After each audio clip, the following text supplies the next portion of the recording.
Okay, welcome back. Today, we're doing a deep dive into a foundational text, Adam Smith's 1776 giant, The Wealth of Nations. And it really was a giant undertaking, not just dashed off. This was 17 years of work. Exactly, rooted firmly in the Scottish Enlightenment.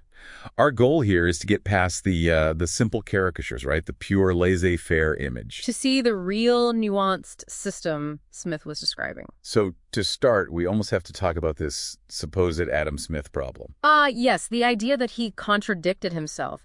How could the author of The Theory of Moral Sentiments, which is all about human sympathy, Then turn around and write The Wealth of Nations, seemingly focused entirely on self-interest? It feels like a puzzle. It does, but, modern scholarship pretty much debunks that idea of a big philosophical U-turn, the Umschwungs theory. Oh, right. Didn't he keep working on moral sentiments even after publishing Wealth of Nations? He did. He revised it extensively. So the contradiction isn't really in Smith. It's more in how later economists selectively picked bits and pieces. And created this sort of simplified model, the purely rational Homo economicus. Exactly. That's the real invention, not Smith's idea.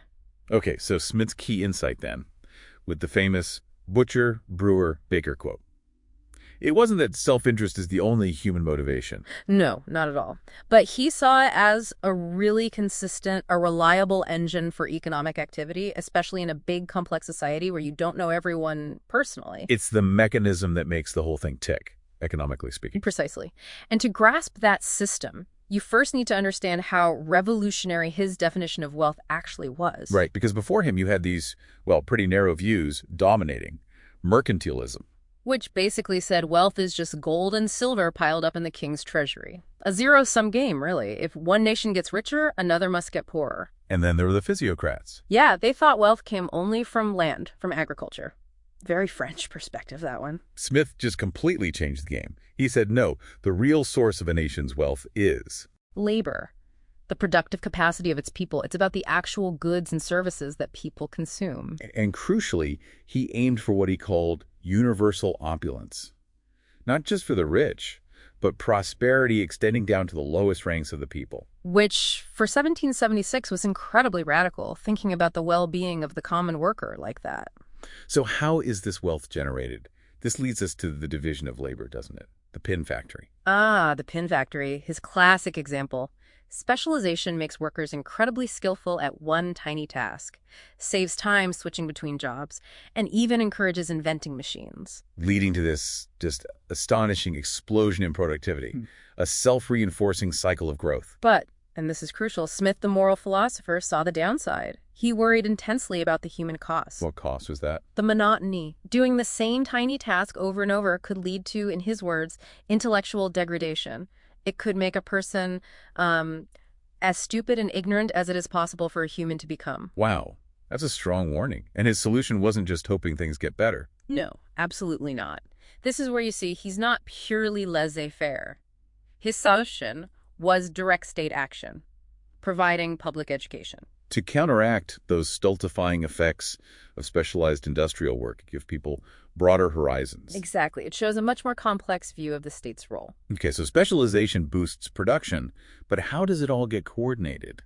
This brings us to the invisible hand, surely. Right, and probably the single most misinterpreted phrase in the entire book. It appears just once in Wealth of Nations. And the context is very specific, isn't it? It's not some mystical force managing everything. Not at all. It's a metaphor. He's talking about an investor who prefers to invest in domestic industry rather than foreign ventures because it feels safer, closer to home. So by seeking his own security, he unintentionally benefits the national economy. Precisely.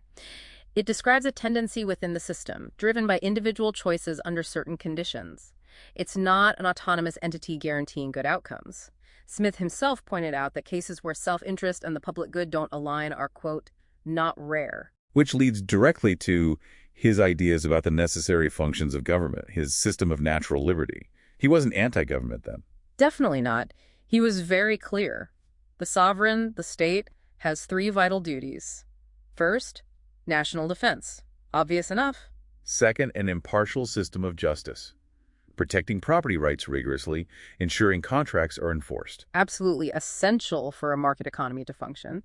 And third, This is the interesting one. Yep. Maintaining public works and institutions that individuals or private companies wouldn't find profitable. like education, as we mentioned, but also things like roads, bridges, harbors, infrastructure that benefits everyone but isn't easily charged for by a private firm. So his real critique wasn't of government itself, but of government being captured by special interests. Yes. He railed against collusive relationships, merchants and manufacturers lobbying for monopolies or tariffs that hurt the public for their own gain. That was the enemy, not legitimate government functions. That framework just set the stage for so much of modern economics. You can see his influence everywhere. Oh, absolutely. His labor theory of value, for instance, deeply influenced Karl Marx, though Marx obviously took it in a very different direction, towards exploitation theory. And much later, his idea of a largely self-correcting market was challenged head-on by John Maynard Keynes, especially during the Great Depression. Keynes argued for active government spending, fiscal policy to manage demand and fight recessions, a clear departure from the more hands-off implications sometimes drawn from Smith. So wrapping up, it seems Smith's true genius wasn't giving us a fixed blueprint like, do exactly this. No, it was establishing a framework, a scientific way to think about the incredibly complex dance between human nature, market forces, and the essential role of institutions. And it's fascinating how current debates, about tariffs, industrial policy, who should direct the economy, often echo the very warning Smith issued over 2 centuries ago about the folly and presumption of central planners thinking they know best. Something to think about.